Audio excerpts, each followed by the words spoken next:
안녕하십니까. 부동산 신문 읽어주는 공인중개사의 땅사고TV 임동성입니다. 오늘은 한국경제신문이고요. 일산도 리모델링 시동 아파트값이 들썩거린다라는 소식이고요. 그 최저임금 저축해서 서울 전시식 구하는데 7년 6개월 걸렸고요. 10만 명 몰렸는데 30억대 부산 비아파트 반전입니다. 올해 아파트 청약자 절반 84제곱미터 34평의 러브콜을 보내고 있고요. 34평이 4인 가구 살기에 가장 좋습니다.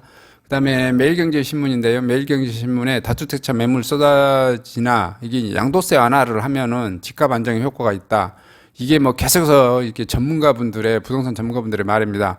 양도세를 완화해 줘야 그 세금만큼 뜯어가지 않으니까 시장에 물건이 많이 내놓게 돼서 물건이 많이 나오면 공급이 많이 늘고 또 수요가 상대적으로 이제 줄게 돼서 가격이 하락한다라는 이제 논리입니다. 그다음에 이거 대부분 전문가들은 이게 이제 맞는 거죠. 근데 이제 국가 정책을 하는 애들이 맨날 헛짓거리하고 반대로 계속 했었기 때문에 이렇게 되어진 거고요. 실거 전단은 집주인 못 묻겠다는 정부 세입자 분정 사례집 나오고 있습니다. 조정 사례집.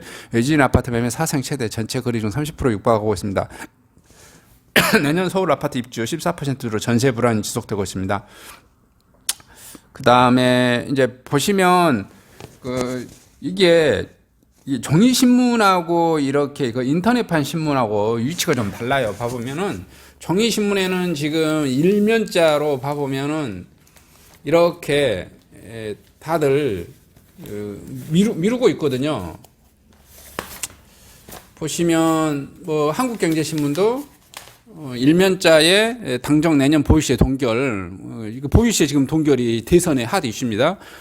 조선일보도 대선 이기고 보자 보유시 공공용이. 근데 지금 현재 매일경제도 주요 일면 신문에 지금 보유시의 문제고, 이거 지금 이제 3면 신문인데 3면 신문에 다급한 여당 보유시의 폭탄 1년 후에, 근데 후년에 더 큰 폭탄 맞을 수도 있다. 지금 더불어민주당이 계속해서 사기치고 있죠. 대국민을 상대로 계속 사기치고 있습니다. 왜냐하면 선거 때만 되면 세금 내리겠다 하고 선거 끝나면 세금 올리는, 그리고 이재명 이 친구는 지금 국토보유세를 하겠다고 하죠. 이 국토보유세가 뭔지도 모르겠고, 그러면 보유세는 조금 1년 유예시켜주고 국토보유세를 새로 신설해서 더 크게 때릴지도 모르는 이 사기꾼 같은 집단입니다. 강탈한 국민의 재산을 강탈한 정권이죠.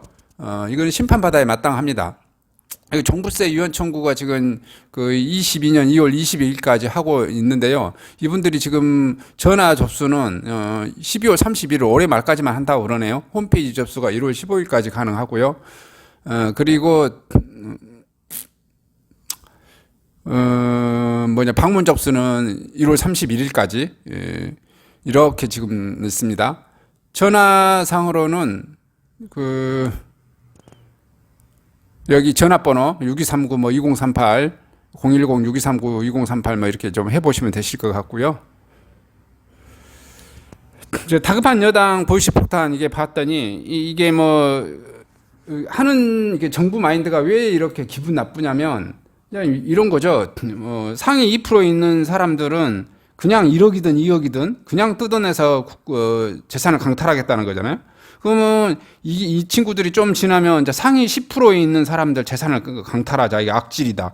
또 조만간 있으면 상위 20%에 있는 사람 부동산 뜯어내자. 이렇게 되는 거고. 더 나가면은 또 이렇게 되겠죠.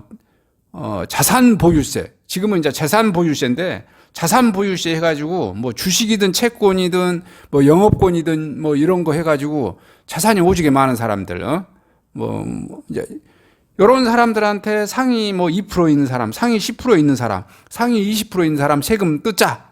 이렇게만 나올 수도 있을 것 같아요. 왜냐하면 마인드 자체가 공산주의적 사고방식이죠. 왜냐하면 재산 마진을 가지고 있는 사람 뜯어내서 이렇게 도와주자. 가난한 사람 도와주자. 이런 캐치플레이즈죠. 가난한 사람 찔끔 도와주고 내가 많이 헤쳐먹을란다. 이런 캐치플레이즈인 것 같습니다. 속마음은 그러죠. 내가 상위 10%나 20%에 있는 부동산에 있는 사람들을 먼저 뜯어내고 또 조만간 있다가 채권이나 주식이나 영업권이나 있는 사람들 뜯어내서 내가 헤쳐먹고 국민들 하위 소득 1분위자들한테 찔끔 나눠주고 요 따위 마인드를 가지고 있는 것 같아요. 당정이 내년 재산세 올려 공시가격 적용 추진하겠다. 더불어민주당이 대선 80일을 앞두고 일가구 1주택 보유시장 완화 등을 추진해 문재인 정부 정책 뒤집기에 나선 성남 부동산 민심을 다독여야 한다는 위기감 때문입니다. 최근 일부 여론조사에서 민주당 후보 윤석열 국민의힘 후보를 앞서는 등 호조세입니다. 그러나 서울의 경우 여전히 10포인트 안팎 뒤처지는 등 열세인데다가 부동산 정책 실패운이 크다는 게 이 후보자의 판단입니다. 그러나 다수택 달러 옥죄어 1주택자의 세금 부담을 갈수록 커지자 구조적인 문제점을 전환시키지 않고 일시적인 세금 감면으로 그칠 경우 선거용 꼼수라는 비판과 함께 대선 후 더 큰 세금 폭탄이 재현될 것으로 전망됩니다. 20일 민주당과 정부가 의논한 공시가격에 따른 제도 전면 재검토 대책에 따르면 당정이 일가구 1주택자에 대해서 내년 주택재산세, 종합부동산세 등 산정에서 올해 공시가격 적용과 세금 상한선 및 공정시장 가액 비중을 추진하기로 했는데요. 이런 대책을 모두 집값 상승에 따라 올해 올라가는 내년 과표를 결정하는 요인인데 일시적으로 집값의 상승에도 불구하고 이를 내년에 일시적으로 동결한다고 하향시킨다는 겁니다. 이를테면 일가구 1주택 보유세 종부세 상한을 내년에 현행 150%에서 120% 낮출 경우 올해 종부세 300만 원을 낸 집은 내년에 내야 하는 세금 상한선 450만에서 360만원으로 줄어듭니다. 공시가격을 토대로 계산되는 국민건강보험료와 지급 여부를 가리는 기초연금의 공시가격 대신 조정개수를 도입한다는 논의도 대상입니다. 다만 이 같은 검토안을 실현하려면 지방세를 법과 종부세법, 조세특례 제한법 등 관련 법률의 애매한 조항들을 전부 뜯어고쳐야 하는데 대선 국회 일정을 고려했을 때 대선 전까지는 입법 절차가 마무리가 어렵다는 의견이고요. 박금철 기획재정부 재산소비정책관은 법률 개정에 따른 세부담 완화는 추계해 보겠지만 오늘 나온 정책들을 어떤 조합과 어떤 일정으로 입법을 추진할지는 사전에 당과 논의한 바 없다. 그나마 과표를 산정할 때 쓰는 공정시장 가액 비율 올해 95% 내년 100% 정부가 법 개정 없이 바로 고칠 수 있어 대선 이전 시행 가능성이 높은 편이다. 그동안 1주택자 실수요자에 대해선 세부담을 줄여줘야 한다는 목소리를 무시하면서 보유세 강화를 기조를 이어갔던 여당이 선거를 앞두고 급히 방향을 선회하는 것은 결국 표신 때문입니다. 서울 지역구임에도 부동산 정책 강경 노선을 유지했던 진성준 의원마저 큰 원칙을 훼손하지 않으면서 국민의 부담을 낮추는 방안을 강구해 가는 것이 좋겠다고 밝혔는데요. 이는 부동산으로 촉발된 서울 부동산 수도권 반민주당 정서를 극복하는 유일한 대책이 감시라는 판단입니다. 동시에 이 후보가 약세인 5060 세대의 가장 효과적인 카드이기도 합니다. 민주당 관계자는 이 후보를 중심으로 부동산 정책 실패를 인정하고 반성하는 메시지를 계속 내보내겠다고 하면서 이젠 국민이 실제 체감할 수 있도록 정책의 대제의 반성의 진정성 전달된 것이라고 추진 배경을 설명했는데요. 그러나 정부와 여당은 세금 폭탄의 진원이 되고 있는 부동산 공시가격은 현실화하는 계획대로 추진한다는 방침엔 변화가 없다고 이날 밝혔습니다. 중도층 확장을 위해 감시로 돌아섰지만 전통적 지지층의 지토끼를 반발을 고려해 보유시의 강한 방침 자체는 포기하지 않겠다는 것이죠.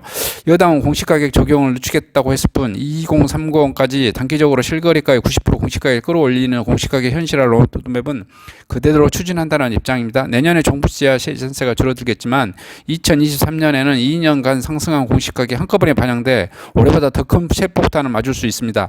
아파트 등 공동주택 공시가격은 올해 3월 기준 19.8% 올랐고 내년에도 20% 넘는 상승세가 예고되고 있습니다. 여기에 공시가격 현실화율을 올해 공동주택 1주택 1채당 평균 70%에서 2023년 72% 2.5포인트 상향되고요. 이 때문에 대선 꼼수라는 비판이 나옵니다. 허은하 국민의힘 수석대변인 일단 민심부터 달래고 선거가 끝난 후 한꺼번에 세금 폭탄을 올리겠다는 것이냐며 조산모사 땜질 처방이라고 지적했습니다. 심상정 정의당 대선 후보는 정부의 정책을 대선 후보가 됐다는 이유만으로 기둥 뿌리채 흔들어도 되는 것인지 현 정부의 부동산 정책 설계자인 문재인 대통령께서 국민 앞에 직접 명확히 답해줄 거라고 요구했습니다. 우병탁 신한은행 부동산 투자자문센터 팀장은 현재 당정이 인을 쏟아내는 부동산 대책을 보면 납세자들의 보유세 경감을 목표인지 매물 공급을 늘려 시장을 안정화시킨다는 것인지 분명히 해야 된다며 시장 혼란을 막기 위해 이 후보와 여당은 부동산 정책에 큰 목표를 내놔야 된다라고 말했는데요. 그냥 이 친구들은 그냥 간단하죠. 답은 뻔해요. 그냥 나 빨리 당선되고 싶어. 표만 줘. 그리고 이거 뭐냐면 반발하고 하니까 세금 좀 늘리겠다 그죠? 그 다음에 당선되고 나면은 세금 2년치 3년치 한꺼번에 올려서 때리고 새로 국토부세 만들어서 때리고 조만간 있다가 어떻게 돼요? 주식 채권 그 다음에 내가 영업권 내가 뭐 프랜차이즈에서 뭐 이렇게 받아들이는 권리 뭐 이런 그냥 내가 하는 자영업 자영업도 잘하시는 분도 있고 못하시는 분도 있는데 잘하시는 거 중소기업 그 다음에 뭐 예를 들어서 대기업 뭐 사장님들 이런 영업권, 이런 거에다도, 지금, 가난한 사람들을 위해서 내가 상위 10% 있는 인간들 세금을 왕창 때려서 뜯어가지고, 가난한 사람들한테 나눠줄게. 나 투표 나 찍어줘. 여러 따위 행동이 뭐, 기저에 저는 깔려져 있다고 봐요. 근데 사실 잼만 주고 우리가 다 헤쳐먹을 거야. 우리 민주당들이 다 헤쳐먹어서 우리 민주당을 특권 계급화할 거야. 공산당들이 공산당 당원들을 특권 계급화하는 거죠. 북한도 그렇고 중국도 그렇고 소련도 그렇고요.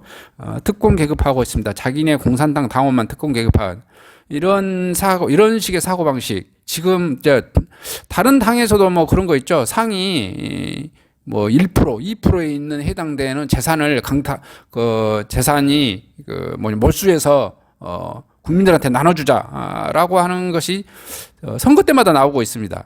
요게 뭐 지금의 민주당도 똑같은 그런 프레임이 아닌가 저는 이렇게 조금 걱정이 되기도 합니다. 열심히 일하지 않고 빈둥빈둥 노는 사람들한테 뜯어서는 상위에서 있는 사람들 재산을 뜯어다가 빈둥빈둥 놀고 있는 사람들한테 나눠줘서 계속해서 빈둥빈둥 놀게 만들려는 열심히 일하지 않는 사회를 만들려고 하는 악질적인 이런 집단이지 않는가 이렇게 저는 개인적으로 생각을 합니다. 여러분 의견은 어떠신지 한번 생각을 해보셨으면 좋겠습니다.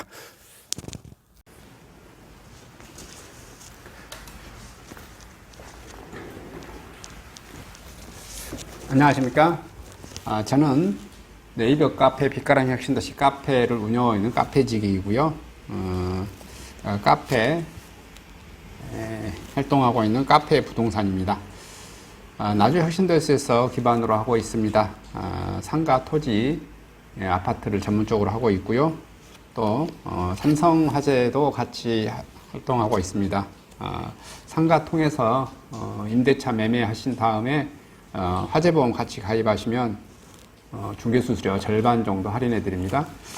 그리고 삼성화재의 의료실비, 운전자 보험, 자동차 보험, 화재보험, 적금, 치아보험, 연금보험, 상해보험, 통합보험, 자녀보험, 간병보험, 당뇨보험 이런 것도 모두 한꺼번에 취급하고 있습니다. 보험을 또 가입하게 되시면 또 이렇게 저를 통해서 상가 이렇게 임대차 내시고 하시면 네이버 카페 빛가람 혁신도시 카페에 홍보를 해드리고요. 유튜브에도 이렇게 홍보를 해드립니다. 그리고 이벤트 행사를 해서 여러분의 매장에 손님들이 찾아갈 수 있도록 이렇게 해드리고 있습니다. 물론 이벤트 비용은 제가 부담해 드립니다. 저를 통해서 많은 사업 같이 윈윈할 수 있도록 도움을 주셨으면 감사하겠습니다.